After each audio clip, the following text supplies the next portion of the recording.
This video is going to about the recent controversy of Drag the Kids to Pride. I am going to try to be fair and balanced in this. I'm going to try to be fair to both sides. I don't have a problem with musical chairs. Like, I think that the musical chairs part is harmless. I do have a problem with design. I have a very strong issue with design. I believe that design is not appropriate for kids. I mean, at least turn the sign off or cover it. Covering the sign would be better, but the sign it's a huge issue. Um, the outfits are bad, not all of them. Um, I don't have a problem with this outfit.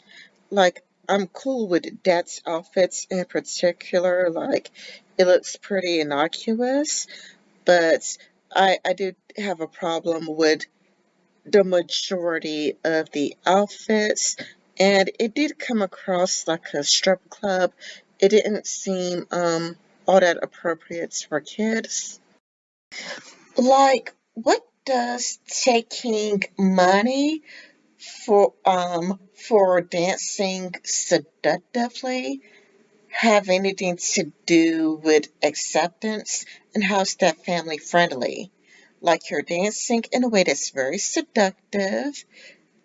I don't see how that is family friendly, and I don't see what that has anything to do with acceptance. I would imagine that if you're fighting for acceptance, you would make an acceptance speech. And you would have, like, I don't know, Nintendo for the kids, or, well, they did have musical chairs, but I would think that you'd have, like, I don't know, face painting for the kids. I would think that you would have like story time for the kids, but it's kind of like, what is this? Like an easy way to make cash? I mean, if I was doing a Black acceptance event, I wouldn't, be dancing in a way that's very seductive and be like, okay, give me dollar bills, because that makes it come across like an adults club. It doesn't really seem kid appropriate at all. And I do think that's the outfits. I do have a problem with the outfits. It was supposed to be a kid friendly event. Now, on the other side, they are arguing about hypocrisy, but this is weird too, to be honest. It's kind of a lot like, I think that this is inappropriate for a woman to be shoving her boobs in front of like a 5-year-old child. I mean, I do think that this is inappropriate too. Like, this is also not kid friendly. I also call out beauty pageants. I don't think children should be doing beauty pageants. I mean, I would even go a step further. Okay, I'm taking this a step further. I think that high school cheerleaders wear skimpy, inappropriate outfits. I don't think that high school cheerleaders should be wearing outfits that skimpy. And you do know that they be doing these high kicks, and they will be doing splits. And you know that, like, there's going to be like a perverted, man in the audience, like looking at a 15-year-old girl doing a split. And you get to see panty shots when a 15-year-old cheerleader is doing the splits. You get to see a panty shot. Or it's kind of like, yeah, those high kicks, it's kind of like they would be shaking their butts, they'll be doing the butt roll. And, again, the splits. How could, and not only that, but there are, in my school, there would be girls like getting pregnant at 15. There are 15-year-old girls getting pregnant. Are you saying that, these seductive outfits don't play a role?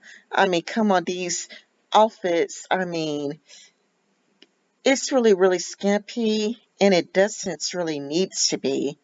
And when I say it doesn't need to be, I will show you the history of cheerleading outfits.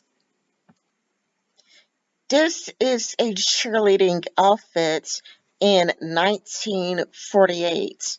So in 1948, they wore longer skirts.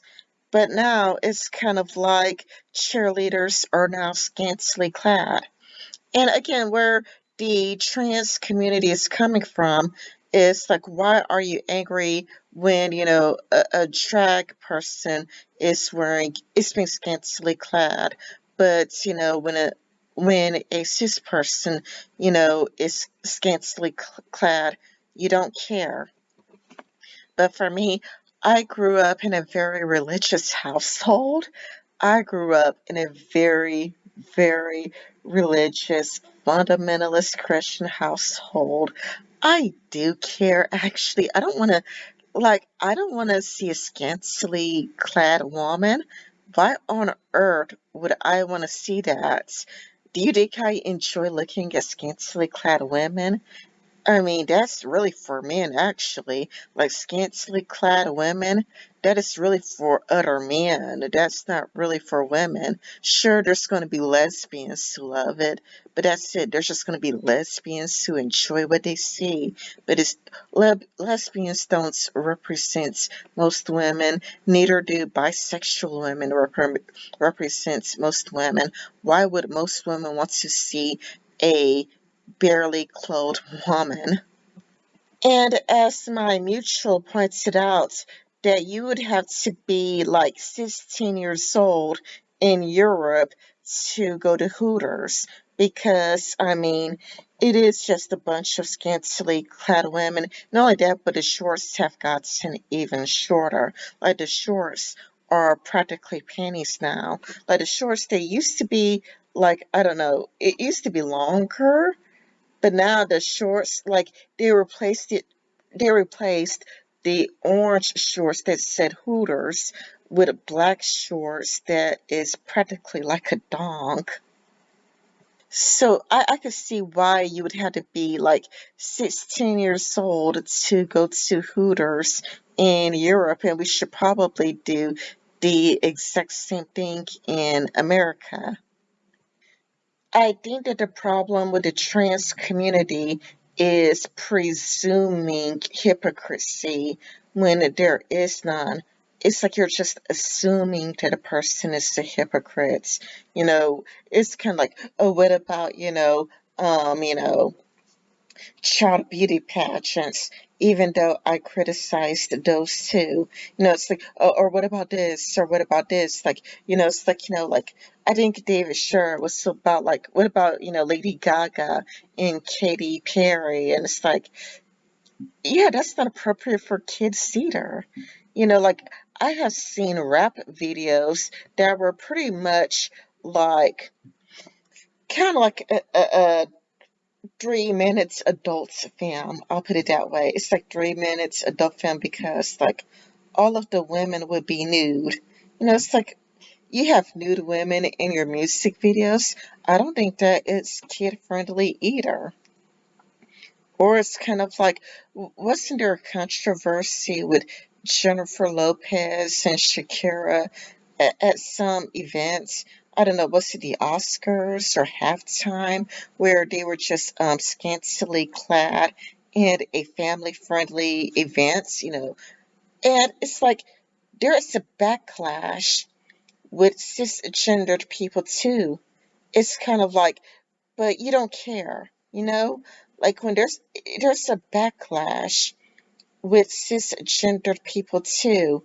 It's just that when people criticize you too, it's kind of like you get mad and you go like, what about, what about, what about? But it's already happening. You just conveniently ignore it. Like you conveniently ignore the the backlash Shakira gets.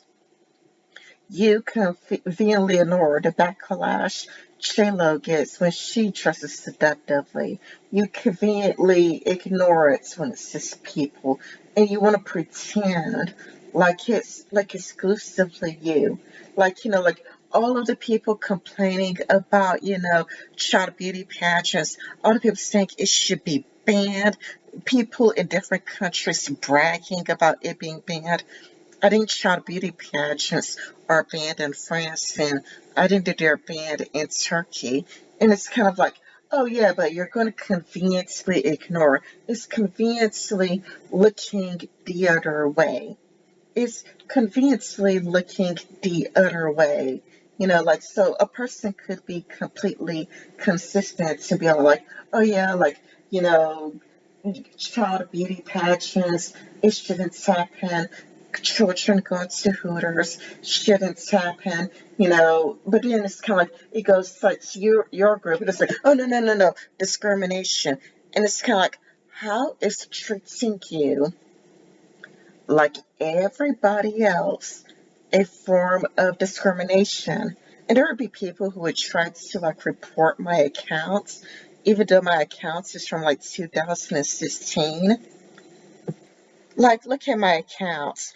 I joined Twitter in 2016. Their efforts to get my accounts banned has since worked because treating you like everybody else isn't to me discriminating against you. From my experience, they don't want to be treated like everybody else. They don't want to be treated like everybody else. And when that happens, then acceptance would never really occur. Acceptance can't occur unless you go like, hey, I want to be treated um, like everybody else instead of wanting to be treated superior to everybody else.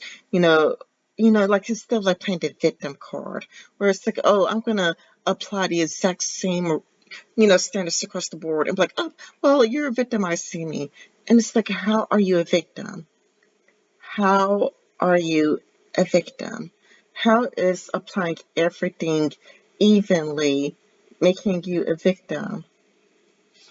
And then it's kind of like, well, you got to criticize beauty pageants before criticizing us.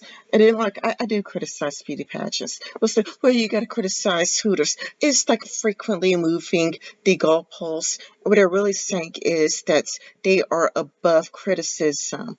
And I don't think acceptance is going to happen that way. If you say that your group is above criticism, and if people criticize you, they are an ism or an phobia, then I don't think that acceptance is going to happen because you're saying that you are above criticism and you don't want to be treated equally as everybody else, because it's kind of like people do criticize all of these other groups, but, it's like when it comes to you, it's like you scream foul. When really it's kind of like, and that's the reason why they can't really do anything with my account, because it's like, no, I believe in treating you like you're not special, like you're just like everybody else. And what is Switzer going to do? Is Switzer going to go like, well, she believes treating you like everybody else, we've got to suspend her accounts? At no points of time have, my accounts ever been suspended, or, I mean, the worst that I ever had was like a 12-hour ban, and at no point of time have I ever gotten punished for being transphobic or, anti-LGBT. At no points of time, at no points of time have I ever gotten in any trouble for being transphobic or anti-LGBT, because treating trans people like everybody else isn't a form of discrimination.